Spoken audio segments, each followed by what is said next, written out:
जगद्गुरू संत तुकोबारायांच्या त्रिशतकोत्तर अमृत महोत्सवी वर्षानिमित्त बेळगाव शहरातील अनगोळ येथे अखंड गाथा पारायण सोहळ्याचं आयोजन करण्यात आलं आहे। 20 ते 27 एप्रिल 2025 दरम्यान दररोज एसके एज्युकेशन स्पोर्ट्स अकॅडमीच्या मैदानावर हा भक्तिमय सोहळा पार पडणार आहे। या 7 दिवसीय कार्यक्रमात दररोज पहाटे काकड आरती, भजन, हरिपाठ, प्रवचन आणि कीर्तन असे विविध धार्मिक आणि आध्यात्मिक कार्यक्रम पार पडणार आहेत। ज्ञानोबा तुकोबांच्या जयघोषात टाळ मृदुंगांचा गजर आणि भक्तिभावाच्या वातावरणात अनगोळ नगरीत देहूप्रमाणे रंगून गेली आहे। वारी परंपरेचा गौरव करणाऱ्या या सोहळ्यात वारी संप्रदायातील नामवंत कीर्तनकार दररोज कीर्तन सादर करणार असून भाविकांना आध्यात्मिक अनुभूती देत आहेत। हा सोहळा हरिओम सत्संग सेवा संघ आणि गाथा पारायण सोहळा समिती बेळगाव यांच्या संयुक्त विद्यमाने आयोजित करण्यात आला आहे। या निमित्ताने श्री गुरु पुंडलिक महाराज देहूकर आणि भाविकांना मोठ्या संख्येने उपस्थित राहून या भक्तिमय वातावरणाचा लाभ घ्यावा असं आवाहन आयोजकांकडून करण्यात आलं आहे। महायोगपीठे तठे भीमरथ्याम वरम पुंडरिकाय दातु मुनींद्रै समागते तिष्ठन्तमानंद कंदम परब्रह्मलिंगम भजे पांडुरंगम। श्री संतांच्या माता चरणावरी साष्टांग हे करी दंडवत। आज या ठिकाणी बेळगाव या क्षेत्रामध्ये श्री गुरु पुंडलिक महाराज देहूकर यांच्या आशीर्वादाने आणि मार्गदर्शनाने श्री संत श्रेष्ठ जगद्गुरू तुकाराम महाराज यांना यावर्षी 375 वर्ष म्हणजे त्रिशतकोत्तर अमृत महोत्सवी वर्ष या वर्षामध्ये श्री गुरु पुंडलिक महाराज देहूकर यांच्या आशीर्वादानं आणि मार्गदर्शनाने या ठिकाणी भूतोन भविष्यती असा असणारा फार मोठा कीर्तन महोत्सव आणि भव्य गाथा पारायण सोहळा बेळगाव या ठिकाणी कर्नाटकमध्ये होतो आहे। वेगवेगळ्या राज्यामध्ये कर्नाटक असेल, तेलंगणा असेल, महाराष्ट्र असेल, वेगवेगळ्या राज्यामध्ये अमृत महोत्सव हा वर्ष चालू आहे। परंतु श्री गुरु पुंडलिक महाराज यांच्या आशीर्वादाने आणि मार्गदर्शनानं आज या ठिकाणी हा भव्य आणि दिव्य कीर्तन महोत्सव या ठिकाणी पार पडतो आहे। काल या ठिकाणचा असणारा हा पहिला दिवस होता, तर त्या पहिल्या दिवशीच एवढा समाज कीर्तनाकरता त्या ठिकाणी आला की हा जो असणारा भव्य मंडप तो मंडपसुद्धा त्या ठिकाणी कमी पडला, बाहेर समाजाला त्या ठिकाणी बसावं लागलं। आजचा असणारं त्या ठिकाणी हे दुसरा दिवस आहे आणि दुसऱ्या दिवशीही भव्य आणि दिव्य स्वरूपामध्ये या ठिकाणी अनेक गाथा पारायण असेल, त्या ठिकाणी वेगवेगळ्या प्रकारानं समाज या ठिकाणी येतो आहे।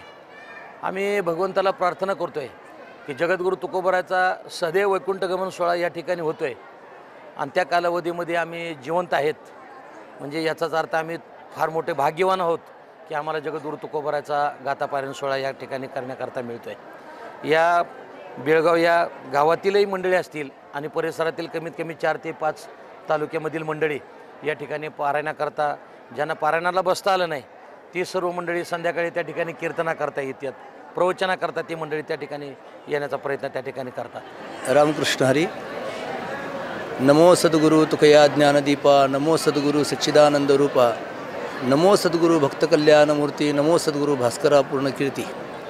आज या ठिकाणी श्री गुरु पुंडलिक महाराज देहूकर यांच्या मार्गदर्शनाखाली आपल्या या बेळगाव पंचकृषीमध्ये हा भव्य गाथा पारायण सोहळा संपन्न होतो आहे, याचा तर आम्हाला खूप आनंद आहे। हा भव्य गाथा पारायण सोहळ्या पाठीमागं फार मोठं कारण आहे की हा सोहळा महाराष्ट्रामध्ये वर्षभर संपन्न होत आहेत तुकोबारायांच्या वैकुंठगमनाच्या निमित्तानं, पण आपल्या कर्नाटकामध्ये हा सोहळा झालेला नाही। याचे एक औचित्य साधून महाराजांच्या मार्गदर्शनाखाली हा सोहळा या ठिकाणी आपण संपन्न करायचं नियोजन केलं आणि बेळगाववासियांचं संपूर्ण सहकार्य, आपल्या संपूर्ण वारकऱ्यांचं सहकार्य पाहता हा सोहळा आम्हालाही वाटतं नाही की एवढ्या मोठ्या प्रमाणामध्ये हा सोहळा संपन्न होईल, पण आज हा सोहळा रात्री महाराजांनी आपल्या कीर्तनामध्ये त्याचा उल्लेख केला की आजचं कीर्तन हे बेळगाव नगरीमध्ये नसून हे कीर्तन देहू नगरीमध्ये होते की काय। धन्य देहू गाव पुण्यभूमी ठाव, तेथे नांदे देव पांडुरंग। याप्रमाणे इथं प्रत्यक्ष तुकोबाराय अवतरले, प्रत्यक्ष पांडुरंग परमात्मा अवतरला आणि हा सोहळ्याचा आनंद पाहता खरंच महाराजांच्या सांगण्याने आजची प्रवचन सेवा महाराजांची आहे, पण महाराजही कालच या ठिकाणी उपस्थित झालेले आहेत, देशमुख महाराज। हा सोहळा बेळगाववासियांना खूप आनंददायी असा होणार आहे, हा सोहळा अविस्मरणीय असा होणार आहे।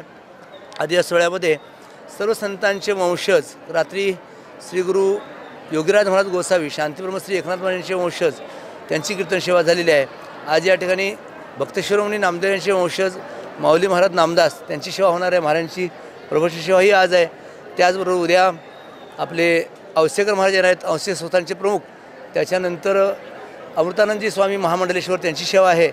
त्याच्यानंतर आपले जयवंत महाराज बोधले संस्थानचे प्रमुख त्यांची सेवा आहे. त्यानंतर महामंडलेश्वर रामकृष्णदास लवितकर महाराज त्यांची सेवा आहे. आणि शेवटी जागर हरिभक्तीवंत श्री गुरु चंद्रशेखरजी महाराज देगलूरकर यांची सेवा आहे. आणि गुरुवर्य देवकर महाराज यांच्या कालाकीर्तनानं या सोहळ्याची सांगता होणार. त्याच्यानंतर भव्य असा माऊलींच्या अश्वांचा रिंगण सोहळाही या ठिकाणी संपन्न होणार आहे. हा सोहळा महाराजांनी आत्ता सांगितल्याप्रमाणे खरंच आपण भाग्यवान आहोत की या सर्वांच्या साक्षीनं हा सोहळा आपल्याला पाहायला मिळतो. आपण जिवंत आहोत हेच खरं भाग्य आहे. संतांच्या अगोदर आपण जन्माला आलो नाही, संतांच्या नंतर नाही. जसं तुकोबारायांचा आताच पारणामध्ये एक अभंग येऊन गेला, ऐसा सांडोनी सोहळा मिका पडेन निराळा. असा हा सोहळा सांडून खरंच आपण या सर्वांनी या ठिकाणी हा सोहळ्याचा आनंद घेण्याकरता यावं, आनंद घ्यावा अशी पुन्हा एकदा प्रार्थनाही करतोय आणि थांबतोय. रामकृष्ण हरी.